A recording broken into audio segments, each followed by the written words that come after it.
Hello and welcome to the final part of Kirby's Nightmare in Dreamland, and we start off the video with a boss rush. Now if you go to the very top, you'll see a bar door, and it's actually a shortcut to a harder boss battles. Because this is essentially a, essentially like a boss rush where, you have to fight all the little mini bosses throughout the game. But if you go through the top level, they're all different colors. They're not harder, but there's a reason why you want to go through the top. Not only do you start up at a different place, but you start here. And here's actually a mini boss. Oops. Here's a mini boss which I forgot to mention when he showed up, which is Fan. And Fan, is a very cute little elephant that shoots apples at you as a projectile. And it rolls, it grabs you. I could be mistaken, actually they are harder, because I'm noticing right here that Fan's a lot faster than it usually is. If you beat Fan, you get the throw ability, in which whenever you suck up a projectile, you can throw it, and it's a lot stronger. Throw's okay. I mean, it too is situational. I rarely use it. I mean, I only use it for here and here only. But yeah, I was actually wrong. These bosses are harder. But yes, you have to go through all of them. This is the last time you'll ever see these guys.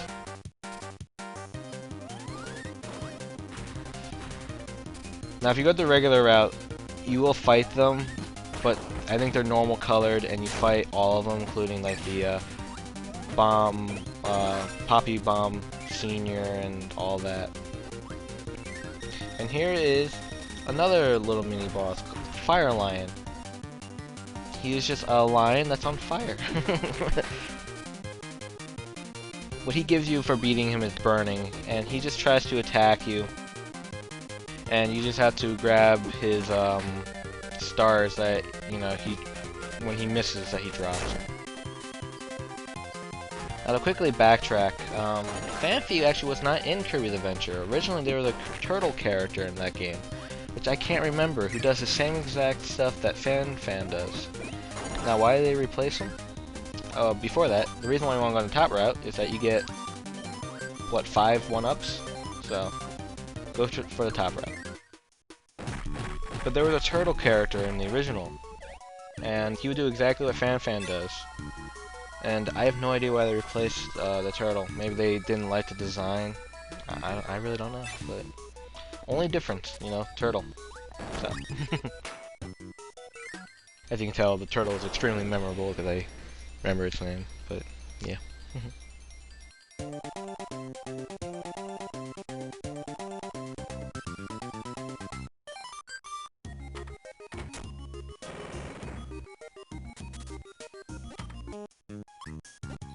I decided to show off the sleep ability, which you do exactly what it says it does, sleep. It's very cute, but other than that, no function to it, so don't go for it. I know I said Lightsome was useless. Sleep's like a troll moment for the game. Doesn't help you. This part was always annoying to me. I mean, you gotta make sure you don't hit shit. I mean, it's really not that hard. I just suck in ice. Ice is annoying. Ice in any platforming game, or I would argue any game, is annoying.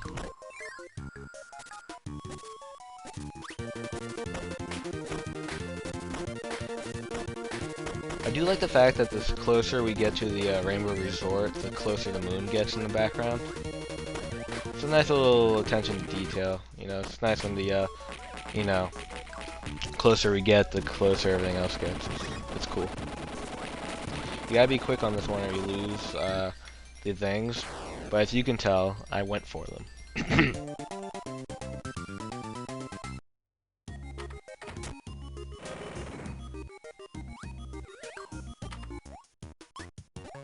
I do like the music, the Rainbow Resort. But it's a little too, it's really nice, it's very dreamlike, but I really wish they had other tracks here, because this is the only thing that plays. That boss stage is the only difference in music. Here, this is what you get. This is all you get. By the way, I think you all noticed, but in the background you saw the massive picture of the moon being really close to us, so it shows that we're getting even closer. It's I don't know, I just like that detail, you know. And the new Super Mario Brothers game is coming out to the Wii. They're borrowing from that idea. It's stuff like that that's cool. I mean, it's not much. I mean, it's all cosmetic. But it's cool. You know?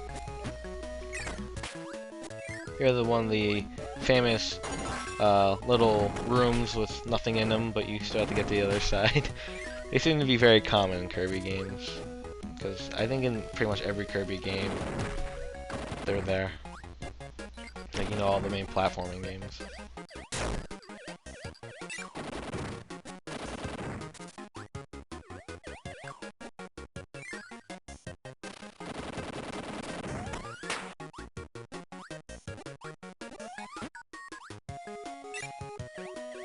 You know, I really hope maybe by like E3 of 2013, maybe they'll announce a Kirby game, a new one, maybe for like the 3DS or the Wii U.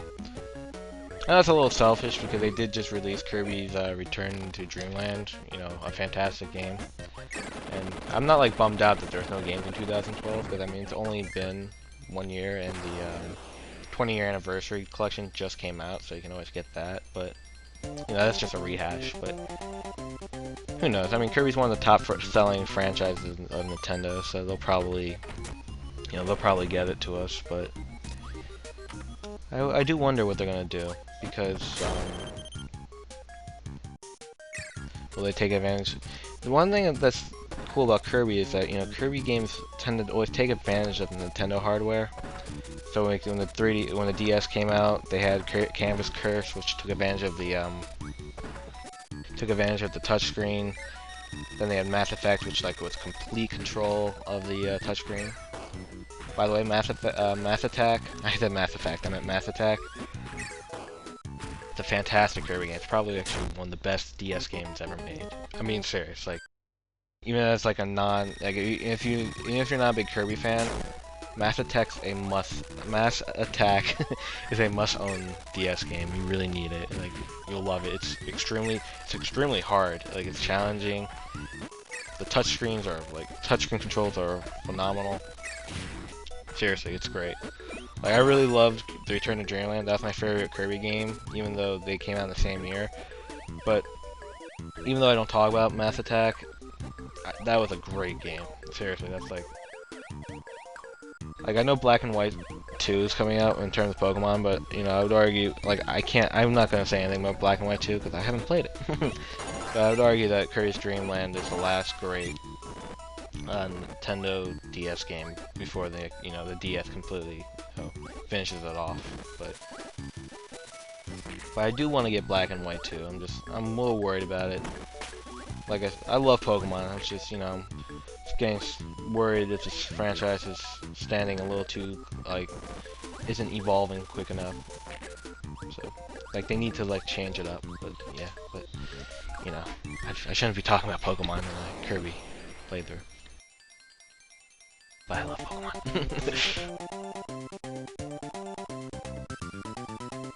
Alright, well, the next level we have is actually a really cool level. How so? Well, yes, it's the first stage to Kirby's Dreamland. Actually, this whole level is a whole little mini compilation of Kirby's Dreamland. With the whole 8-bit music. Well, it's not really 8-bit music. I think it's been like updated, but it's like supposed to sound like 8-bit music. And this is really cool. This was also in Kirby's Adventure, the same exact thing, with black and white graphics, with the Kirby being the only one in color. And this was really cool when I found it. I'm like, holy crap, because, you know, I didn't think they would do something like this, but it's really nice.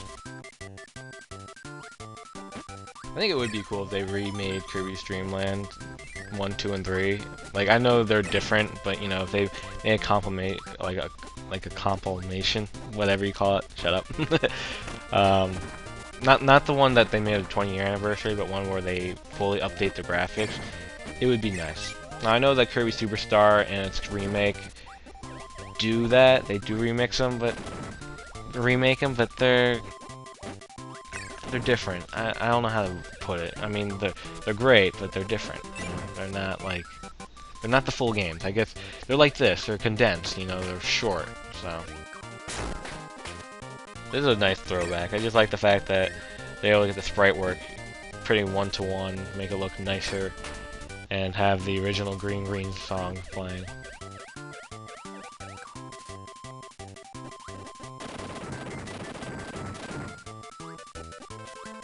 Get to use all the copy abilities. It's really nice. Just like in Kirby's Dreamland, if you remember their secret, if you go through the moon and go all the way and well fall, the switch. Pretty cool, huh? A little Easter egg for people who played Kirby's Dreamland 1.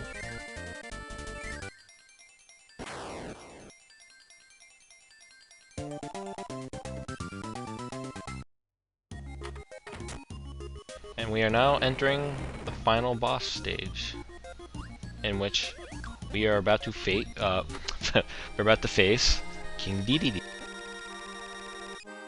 I love this Fountain of Dreams song. This is the song they also use in Super Smash Bros. Melee. It's beautiful. I mean, they don't use this rendition. I mean, they use the composition to it, but I love it. I will say though, Smash Bros. 1 is better because it's fully orchestrated and all that, but you're comparing a GameCube sound, you know, sound quality to a Game Boy Advance. It sounds great. I love this song. Can't remember if this song appeared in I think it did. If it didn't, they need to bring it back for, you know, Smash Bros. Wii U.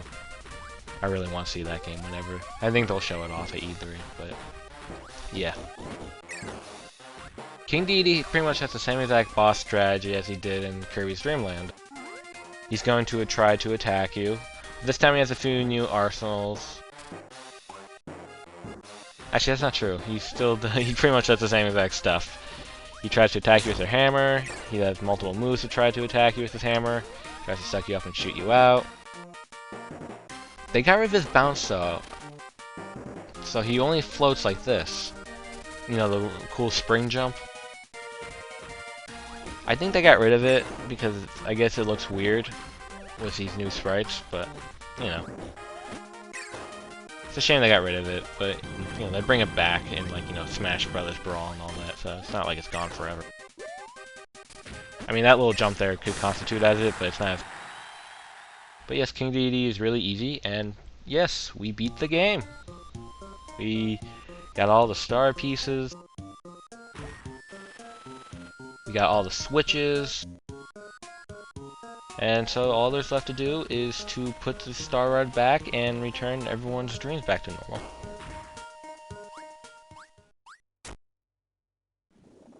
I think.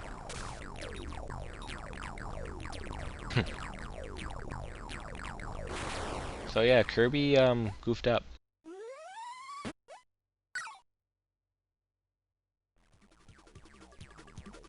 So, welcome to the first boss of this final game, Nightmare Phase 1. He is just a ball, and you have to attack him with a Star Rod in a like profile shooter thing. I don't know the name of the shooter franchise. I don't play those games, to be honest. Very simple. You just got to attack him by pressing B a crap load of times and avoid his projectiles. Very simple. He will shoot everything he can at you to try to make you dead, but his first phase is really simple. Just don't get hit. I do like this little pinch music that plays. He does start to change up his movements as he's getting lower and lower in health.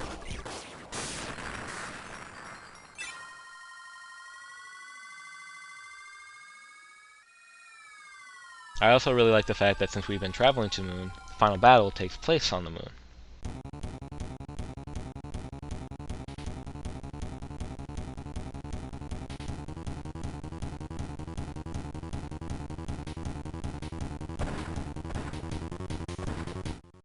And here is the final boss, not Meta Knight, Nightmare, Phase 2. Pretty intimidating guy. He actually has a very simple weakness. He has a cloak on him, but when he reveals that cloak, which makes like a tornado-like thing, it's his vulnerable spot. So you just gotta hit that. So you can either shoot at it with this Star Rod, or you can jump and attack like you would a sword. Star Rod is the ultimate weapon, but you know, you only use it here, but it's really nice. Nightmare will just try to attack you with whatever you can. I love the boss music here. It's so upbeat and fast. It's so cool. Nightmare's not a really hard villain. It's just, you know, he will start moving back and forth. He takes a few hits, but he's quite easy. Now you might be wondering, so why were you fighting Nightmare? Well, the ending credits will explain it, but essentially, he's the one who essentially caused a lot of problems. Huh. Guess the compression on the YouTube kind of messed up the death animation, but nothing I can do about that. So yes, when you actually get all the switches, you can play an extra game in which you only have three hit points, and the game's just a little harder. I like that little thing right there. If you're wondering what's the point of the extra game, well, if you actually beat the extra game as well with 100%, you can actually play something called Meta Nightmare, and by beating the game in Meta Nightmare mode, I mean, you can play the game. Meta Nightmare mode is essentially playing the game as Meta Knight, the whole game, which is really cool. And that's about it. I mean, in Kirby's Adventure, that feature was non-existent. But so the primary reason for the switches is just to have you play a game just on a harder mode. So as you can see, King Dedede was actually hiding the Star Rods because Nightmare was after Star Rod, and he wanted the power. But King Dedede hid it because he didn't want Nightmare to destroy Dreamland and rule over it. So King Dedede was actually being a really nice guy, trying to save everyone, because he was afraid that Nightmare would give everyone nightmares that they were trying to save. Good intentions, but just didn't let Kirby know. So you could technically argue that Kirby was the asshole here.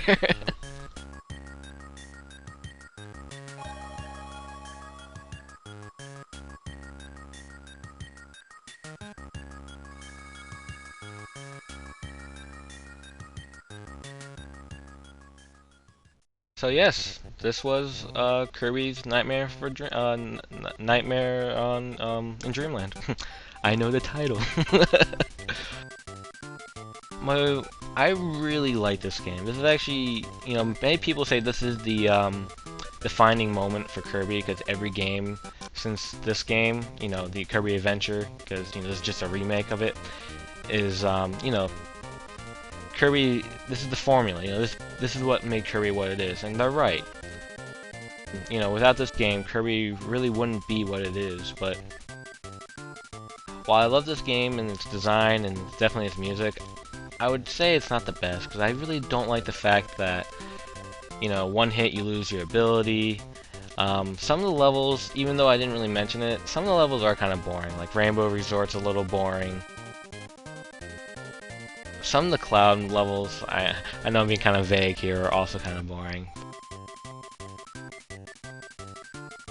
Overall though, this is probably one of the, this really is one of the best Kirby games, and if you really want to play this game, play either this or Kirby's Adventure, either or. They're a little different with their experiences, but you'll still be playing you'll be playing the game. So try to play either or. Kirby's Adventure is a little easier to find because, you know, it's on the Wii Virtual Console as well as the 3DS Virtual Console. Hopefully they'll release this game on the Virtual Console, but, you know, who knows. Now the ending credits, of course, you see the game developers playing. They're a little more skilled. It's pretty cool.